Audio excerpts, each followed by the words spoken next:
Empty blocks come from spy mining. When you spy on other mining pools, as though you're a miner for them, but really you're your own mining network. And then you get the data a little bit faster and you start mining on the data that the pool gave you. But in actuality, you're going to like release that block on your own and hope it outcompetes the one that they're working on. But it helps you to outcompete that by not including transactions in yours. So the reason that we have literal denial of service attacks in Bitcoin, literal 10-minute periods where no transactions can occur, is because of centralization. And that centralization gets worse the larger the blocks get, because the more profitable it is to be geographically and systematically commingled. So pools have done more to destroy the distribution of censorship resistance in Bitcoin than anything else. Because when you mine for a pool, you don't run a node. You are the bitch of the actual pool that runs a node, and they decide what the consensus rules are. And now you have no control, no say. You don't get to choose your developers. You don't get to choose what blocks are okay with you. You don't get to choose what transactions are okay with you. You do get to choose in the sense that you can choose which pool you want to mine on. Right, but how many pools are there that you can mine on that give you a variance that actually win a block once in a while enough? You see? So like maybe a dozen or 20, somewhere in that ballpark. Not enough for $70 billion of value. Right. So I think the best way to have more pools is to have more Bitcoin users with a more vibrant ecosystem, and the more people that are participating in Bitcoin, the more pool operators there are going to be, the more miners there's going to be, the more everything there's going to be. And in the earliest days, at one point maybe there were 5 pools total, and now we have 15 or 20 pools total that have more than 1% of the global hash rate. And I think if the Bitcoin ecosystem as a whole is allowed to grow, we're going to see an even larger number of pools. You got it backwards. You got it backwards. The maximum number of pools that ever existed was when everyone ran their own node and everyone mined CPUs and GPUs. That was the maximum that ever existed. And the more money and the more participants and the more value that we've had, the more centralization in China we've had. And you can't even negotiate with these guys. They're not on Twitter. They're not on Reddit. They're not interacting with me. They're not interacting with the core devs. They don't care to talk to you.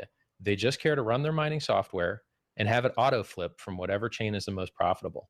So even if you cared to negotiate with these guys, you'd also be having to negotiate with the logic of their auto flipping software, which is very risky for social consensus.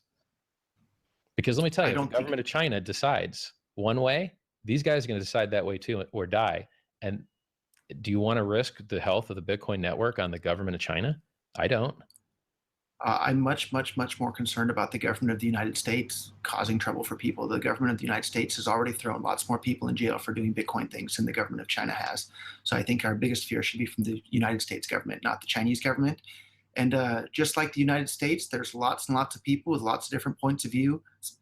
China's an even bigger country with about 4 times as many people as the United States, with a whole bunch of different viewpoints living all over the place. So I don't think it's fair to group all of those people as if they're one monolithic entity. There's not. There's lots of people with very different views within China. They're all behind the same firewall.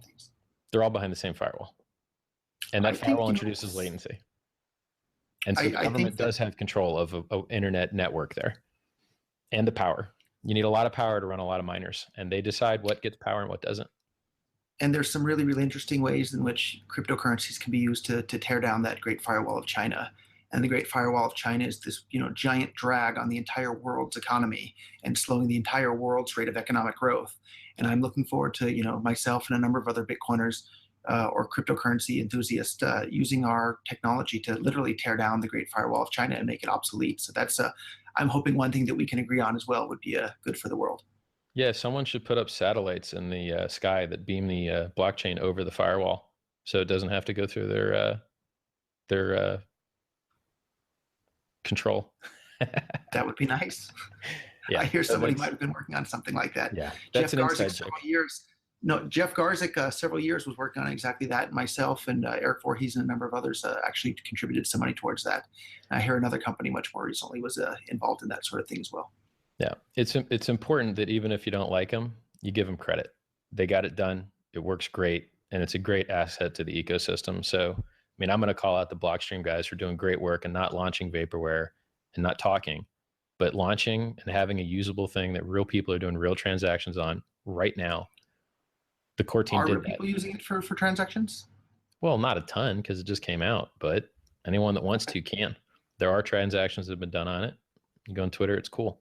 So basically, you can receive the whole blockchain over the satellite, and then you can SMS your private key out, and it's only like a few kilobyte. So you can use SMS to transmit. You can use blockchain to receive. SMS the signed transaction out. I assume not your private key, hopefully. Right. So. Exactly. Yeah. Sorry. What Roger said is accurate there. So you can literally use the blockchain and Bitcoin if the internet goes down anywhere in the world, like now. That's sweet. Good. Like that's amazing. Until they block your SMS transactions, which governments but then you just can encrypt that, right? And you can make it look like a cat picture using stenography. And they're not going to block your cat pictures. So, the core team, they are the best at what they do. So, I mean, I guess I'm going to defend the core team here. Okay. Unless you want to talk about the bad. Yeah. So your options, here's your options. We could talk about how bad the fork really is. We could talk about how good the core team is. We could talk about worshiping Satoshi and appeals to authority. We could talk about the community in RBTC. We could talk about your control over that community and becoming the next Themios, which is not very libertarian-like. We could talk about CSW, his fake computer. Let's pick one. You choose, man. They're all good for me, dude. Like, sure. So let's use the one that's best for the audience, I guess. I mean, like you and I just getting smarter is cool. But we can see what people want to talk about, or you're never going to want to read chat. Believe me, you're not going to want to read chat. Okay. It's just going to be I won't open it in that experience. Case, so.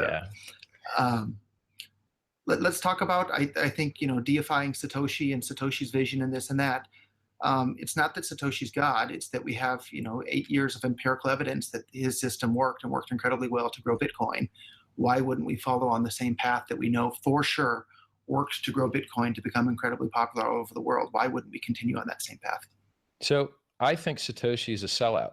And I think that he could burn his private keys now and not risk the future economy of the world with an unknown party holding 10% of it, who may have given those keys to his kid, and his kid might be the next Hitler.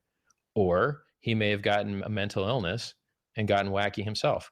Or he has some other socially dangerous beliefs, and he decides to use the 10% net worth that he holds of the planet and whatever you gave him with the BCC fork and the coming B2X fork and the airdrops from Byteball and Lumens. And this guy's accruing a lot of money, and he's a variable that we're unaware of that chose to get out of the game when no one else did, right? He could just burn his keys. He doesn't be here helping right now. Yeah, Lumens get airdrops. Yeah, I'm getting you rich, man. Get your Lumens, get your Byteballs. You're welcome, bro. I think I'll give you 1% on the Lumens. So, Satoshi could still be here if he was alive. He could still be guiding us. He could still be helping us. He could be renouncing his control of his keys, but he's not, which means he's either a bitch or he's dead. Those are the only two options I'm aware of. Now, as far as let's say I concede to every point that you just made there, which I don't necessarily do, but just for argument's sake, sure. That didn't answer my question at all. My question was, we have, a 9-year track record of exactly what worked incredibly well to grow Bitcoin from nothing to where we are today. And that was having fast, cheap, easy to use transactions and let the blocks grow from 10 kilobytes to 20 kilobytes to 50 kilobytes, all the way on up till 1 megabyte. And it wasn't until we hit the 1 megabyte limit that the adoption rate trailed off and Bitcoin started losing market share to competing cryptocurrencies, and the user experience became horrible. So we have the empirical evidence with a 9-year track record of worked well. Why wouldn't we follow on that same course? Why are we changing courses to something that may or may not